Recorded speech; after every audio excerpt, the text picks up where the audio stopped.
Bienvenidos a Voces del Virreinato, Legado y Economía en Nueva España.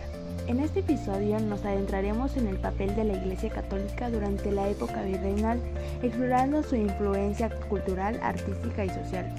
Además, conoceremos cómo funcionaba la economía novohispana y cómo su legado sigue presente hoy en día, y acompáñanos a este viaje a través de la historia.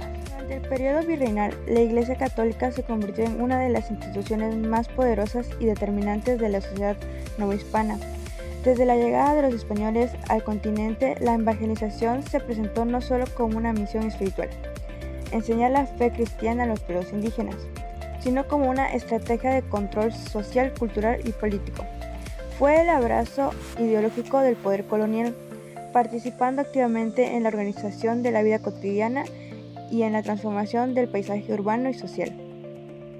La Iglesia definió las reglas morales que debían regir la conducta de los habitantes de la Nueva España, desde cómo vestir, qué celebrar y cómo vivir la fe, hasta la forma de organizar las festividades y las relaciones familiares.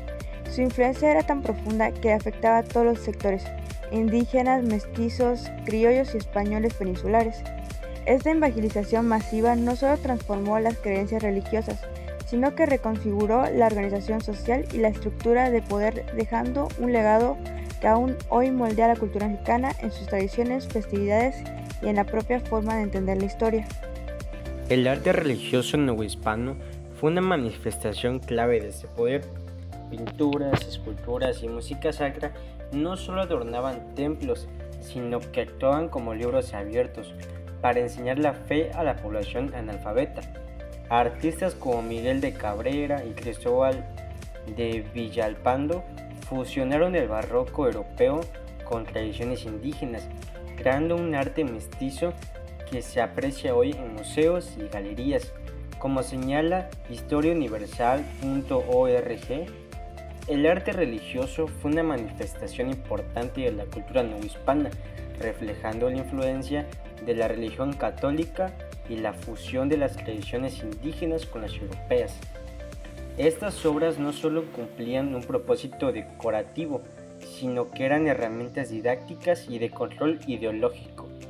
A través de imágenes de santos, escenas bíblicas y vírgenes con rasgos locales, se transmitía el mensaje cristiano a una sociedad mayoritariamente iletrada. El simbolismo era clave. Cada color, gesto y figura tenía una intención moral o espiritual. Además, este arte fortalecía la presencia de la Iglesia como autoridad. Los retablos monumentales, los frescos con cúpulas y las composiciones corales en misas eran experiencias sensoriales que envolvían al creyente, generando asombro y devoción. De este modo, el arte religioso no solo reflejaba la fe, sino que también ayudaba a consolidar el orden colonial impuesto por España. Bueno, la arquitectura religiosa fue igualmente poderosa. Catedrales y conventos se alzaron sobre antiguos templos indígenas, simbolizaron el dominio espiritual y político de la Iglesia. La Catedral Metropolitana, construida sobre el Templo Mayor, es un ejemplo claro de esta superposición cultural. Como explica la Espinosa Spinola, la metamorfosis cultural requería una nueva imagen urbana y arquitectónica que representa al nuevo sistema de poder.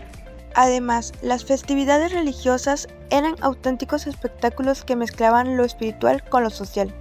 Semana Santa, Corpus Christi y el Día de Todos los Santos reunían a las comunidades en procesiones, misas y dramatizaciones. Según Robert Ricard, las mismas razones de apostolado litúrgico llevaron a rodear de las más solemnes pompas la celebración de la misa y los divinos oficios. Estas celebraciones captaban emocionalmente a los pueblos originarios, reforzando la autoridad de la Iglesia y sustituyendo a las festividades ancestrales. En cuanto a los roles de género, la Iglesia Católica influyó profundamente. Para las mujeres, el matrimonio y el convento eran los caminos socialmente aceptados. En los conventos, algunas encontraron cierta autonomía, como Sor Juana Inés de la Cruz, quien desafió los límites impuestos a su género. En contraste, los hombres tenían acceso a la educación formal y a cargos públicos y religiosos, reforzando un sistema patriarcal promovido desde los púlpitos. La voz de la Iglesia no solo regulaba la moral, sino también las expectativas de comportamiento según el género. Por ejemplo, las mujeres debían ser obedientes, recatadas y dedicadas a la vida doméstica o espiritual, mientras que a los hombres se les alentaba a ocupar espacios de poder y decisión. Este modelo se enseñaba desde la infancia, a través de sermones, confesiones y manuales de conducta cristiana. Sor Juana, al ingresar al convento, no solo buscó una vida religiosa, sino que también un espacio de libertad intelectual en un mundo que le negaba la posibilidad de estudiar por ser simplemente una mujer. Su obra es prueba de la tensión entre el pensamiento crítico y las restricciones impuestas por una sociedad profundamente influida por la Iglesia. Así, los roles de género en la Nueva España no eran naturales, sino construidos y reforzados desde la estructura religiosa. En el ámbito económico, la minería de plata en Zacatecas y Guanajuato se convirtió en la columna vertebral de la economía virreinal. La plata no solo enriquecía a la monarquía española, sino que organizaba todo un sistema de comercio y control fiscal. Como afirma el cronista Antonio de Herrera, las Indias están hechas para enriquecer a Castilla y no para que los naturales de ellas hagan de su provecho. Las rutas comerciales como los caminos reales unían minas, ciudades y puertos. Por ellas circulaban mercancías, tributos y órdenes reales. Fray Juan de Torquemada menciona: todo comercio pasa por caminos de orden y bajo cuidado del rey o sus tenientes. Esto evidencia que cada transacción era controlada por el poder colonial. El comercio estaba dominado por grandes comerciantes, agrupados en consulados, como el de México, quienes tenían privilegios y licencias exclusivas. Pilar Gonzalvo lo resume en: la economía estaba más orientada al control que al crecimiento. Mientras tanto, indígenas, mestizos y afrodescendientes eran la base de la mano de obra, invisibilizados en la historia oficial. Hoy en día muchas festividades religiosas siguen siendo herencia de aquel sincretismo cultural. Procesiones y celebraciones como Semana Santa o Día de Muertos conservan elementos indígenas mezclados con la liturgia católica.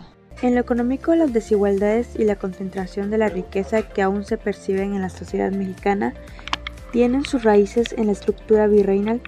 Durante el periodo colonial, la economía de la Nueva España se organizó en torno a un sistema desigual y extractivo donde la producción de bienes y recursos, principalmente la minería de plata, estaba controlado por unos pocos, españoles peninsulares y criollos que gozaban de privilegios.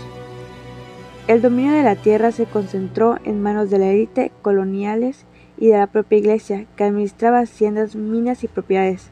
Este sistema de propiedad y control concilió la desigualdad y dejó una herencia de concentración de la riqueza que persiste hasta la actualidad. Reflexionar sobre estos orígenes nos permite entender las estructuras sociales actuales y cuestionar las injusticias que aún prevalecen. En lo social, los roles de género impuestos por la Iglesia aún influyen en la forma en que se percibe la mujer y el hombre en la sociedad actual. Recordar a Sor Juana como figura que rompió moldes nos invita a reflexionar sobre las transformaciones que aún necesitamos hacer. Bueno, con esto daremos por concluido este gran podcast. Conocer nuestro pasado es clave para comprender el presente. La Iglesia Católica y la economía virreinal moldearon gran parte de la sociedad mexicana. Preservar nuestro patrimonio histórico es una forma de reconocer quiénes somos y cómo podemos cambiar. Eso sería todo. Muchas gracias por acompañarnos en Voces del Virreinato.